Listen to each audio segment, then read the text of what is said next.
গল্পটা এক দরিদ্র রিক্সা চালক বাবার, নাম তার রাজু মিয়া। বাড়ি গাইবান্ধার পলাশবাড়ি উপজেলায় হরিনাথপুর গ্রামে। জীবিকার তাগিদে থাকেন ঢাকায়। মহাখালীতে রিক্সা চালিয়ে চলে তার দিন। সেই জীবনের প্রতিটি কষ্টের বিনিময়ে তিনি যে স্বপ্নটা বুকে লালন করেন তা হলো তার ছেলেকে মানুষের মতো মানুষ করা।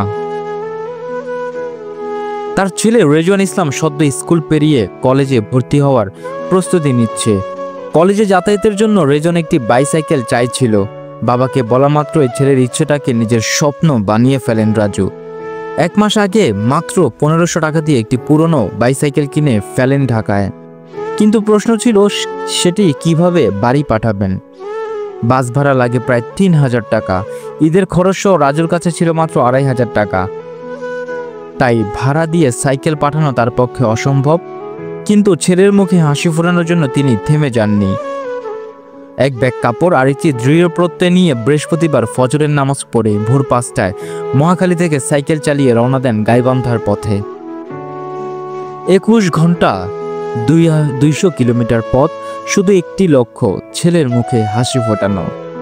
এই দীর্ঘ যাত্রার পথে ক্লান্তি ভর করেছিল শরীরে, কিন্তু পেছনে ফিরেননি রাজু মিয়া। 3 বার 50 টাকা করে কিছু দূর ভ্যানে করে যান। যমুনা সেতু পার হন 100 টাকায় একটি মিনি ট্রাকে চড়ে। বৃহস্পতিবার রাত 12টার দিকে পৌঁছে যান বগুড়ায়। সেখানে সেনাবাহিনীর চেকপোস্টে তাকে থামানো হয়। তার সাইকেলে একা একা গভীর রাতে চলতে দেখে জিজ্ঞাসা করেন কর্তব্যরত সেনা সদস্যরা। রাজু মিয়া তাদের কাছে খুলে বলেন তার কষ্টের গল্প, কিভাবে ছেলের স্বপ্ন পূরণে তিনি দীর্ঘপথ বাইসাইকেলে এসেছেন।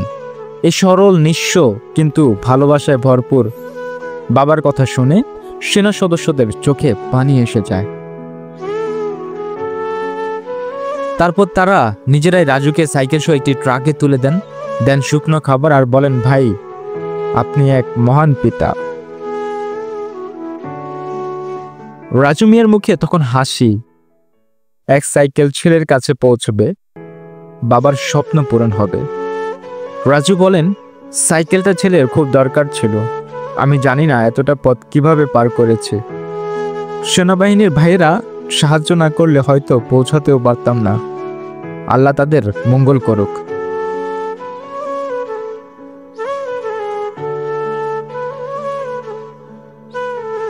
এই ঘটনাটি প্রমাণ করে পিতার ভালোবাসার পৃথিবীর সবচেয়ে বড় শক্তি।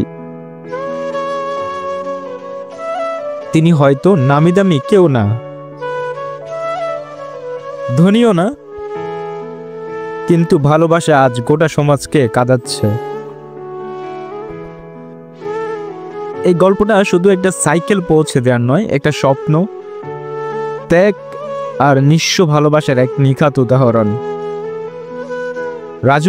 রাজু মিয়ার মতো এই ধরনের মহান পিতাকে জাতি সেলুট জানায়।